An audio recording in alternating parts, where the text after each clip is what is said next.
Hey everyone, thanks for tuning in to another installment of Tutorial Tuesday.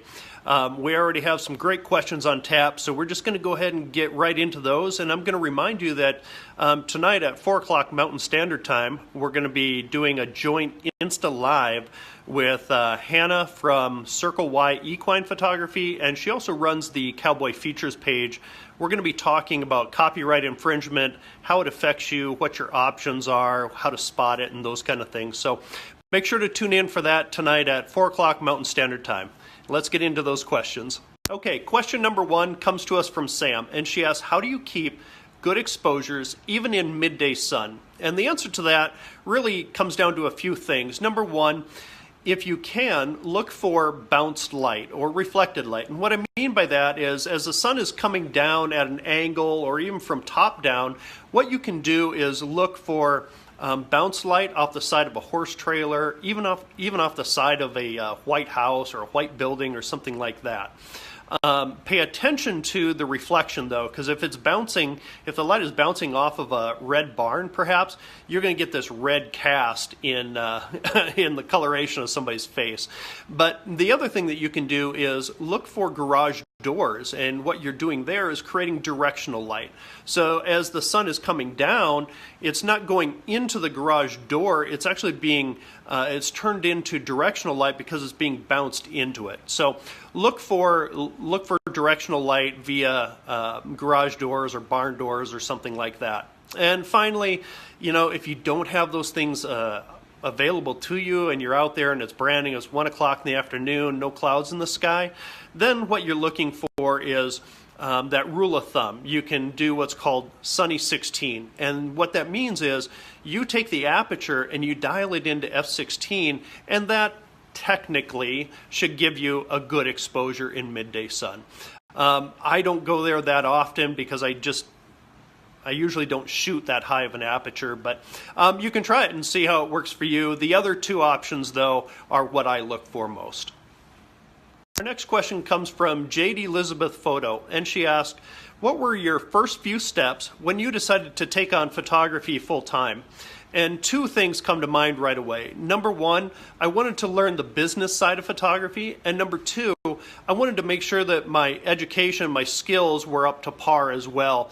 And your skills and education is something that you continually work on. That's not something that goes away.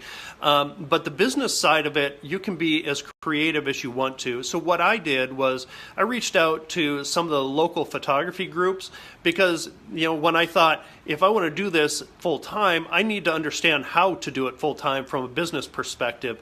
So I wanted to get the inside of that. I reached out to some local photography groups, got involved in those, which in turn led me to the national photography groups, and I learned the business end of it through them. There was some absolutely valuable information that I gained from there while also building my skill. And then when I felt like I was ready and needed to focus on my own business, I just left the groups and went off on my own, and that's where I'm at today. So thanks for the question, and I hope that helps you in the future. How do you get a good start in this financially? Be independently wealthy and go spend a ton of money on equipment, but that's not reality. Getting a good financial start is getting out the door. That's where it all starts. The way that you set yourself up for financial success in any business is by establishing healthy routines, by getting out the door every day, shaking 10 hands, giving 20 business cards. Those are the things that you need to do. How do you market and how do you get clients?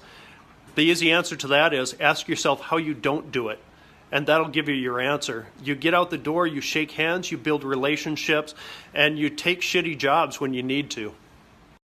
There's a few things here. Number 1, get to know your equipment intuitively. Know exactly what the buttons do on your camera. That's going to take time. Number 2, develop your eye for composition. And then number 3, always shoot. This is a really good question. Thank you for asking. It's not something that I've talked about before, but this is a light meter. And what light meters do is they measure the quantity of light that falls onto our subject and gives us a proper exposure. It's important to recognize that while a light meter can read and measure the light that falls onto our subject and give us a corresponding aperture or shutter speed, it doesn't mean that it's a creative exposure, and it doesn't mean that it's your exposure from your heart. My light meter does go in my bag with me, and when I'm using studio lights like outside or even in studio here, I'll use my light meter all the time. I use it once to set my base exposure, and then I go from there. Now, we can get really deep in the grass on metering light, but essentially what you want to do is you want to come up with a base exposure for your subject and work off of that. So let me show you how this works. So let's say I wanted to take a natural light portrait of myself standing right here. I'd put the light meter up, hit the little trigger, and it'll tell me at f2.8 at ISO 1000, I need to be at a 40th of a second.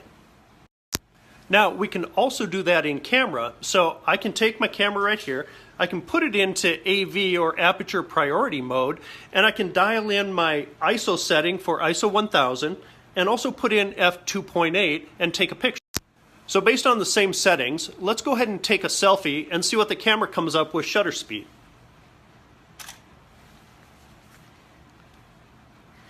There you go. The camera says also 1/40th of a second. Now, all of this said and done, through those creative exercises, what we see is we can develop the same exposure using two different things, the light meter and the camera, but it doesn't tell us that that's a great exposure or a creative one. That comes from us. And finally, a light meter can be kind of pricey. They run anywhere from $300 to, I think $700, $800. They're things that'll stick with you for a long time, though, like your tripod. So if you can afford it, yeah, go ahead and get one. Do I shoot in auto white balance? No, I don't. When I'm outside, I'm typically shooting on cloudy white balance, and when I'm indoors or in an arena, I'm setting my own white balance via the Kelvin scale.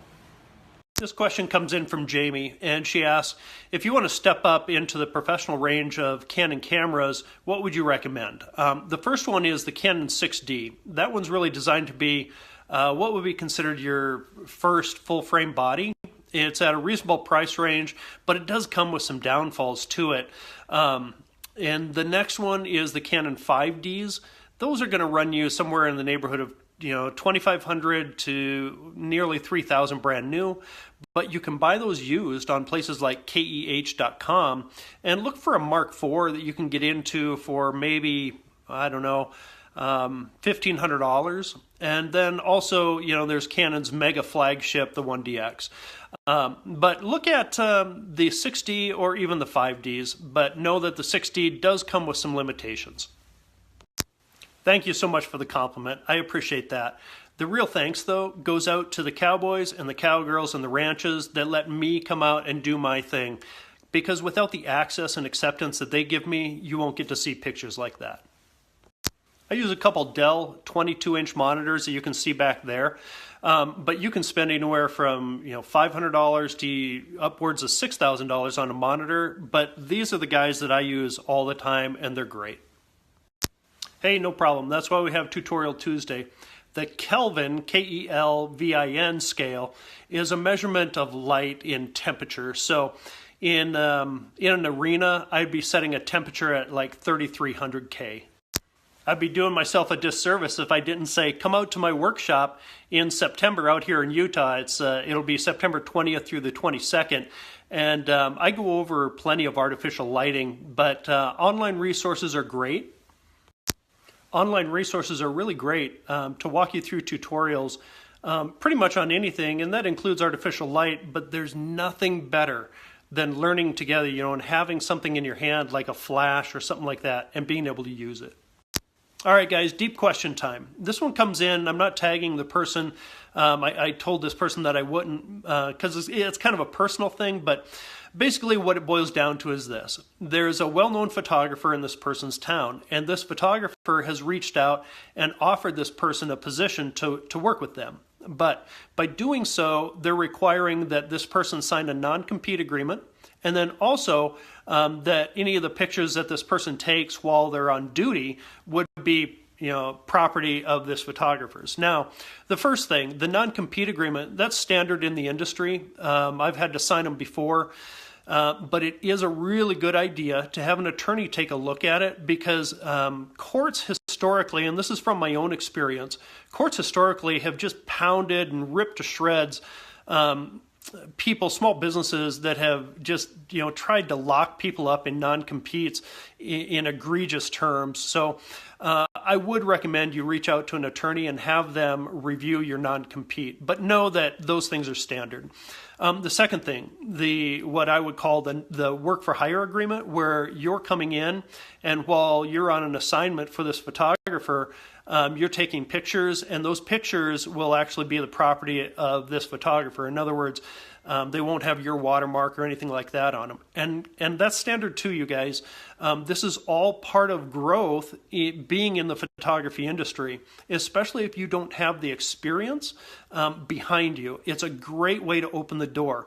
Now look, I was also in one of these situations as well. While I didn't have some formal agreement that I wrote my name down on or signed a non-compete, it was very much so the same thing. I would go out with this person, and we would do big jobs, we'd do little jobs, we'd do exclusive jobs. It was great experience for me, and I don't regret it at all. And we still have a super working relationship. So I wouldn't turn you off to this situation, but I would say protect yourself. And really, if somebody were going to come shoot a wedding with me or something like that, I would expect that their images will be going through me, and it wouldn't be two different photographers. So that's my opinion on it, and I hope that helps you. So if money's not an issue and I have to choose between the 1DX Mark II and my 5D lineup, I would choose the 1DX Mark II. And I think the cutoff to this question was, I think you added in there that you're going to buy that for me. Is that right? Just a couple late questions as we wrap up this Tutorial Tuesday. No, I don't use anything like that when I'm out in the snow or branding or anything. I will put on a plastic bag if it's raining, though. The programs that I use are in the Adobe suite, so Photoshop and Lightroom. 100% of my images go into Lightroom, and of those, 30% go on into Photoshop. And I also use NickEffects, Alien Skin, and Topaz.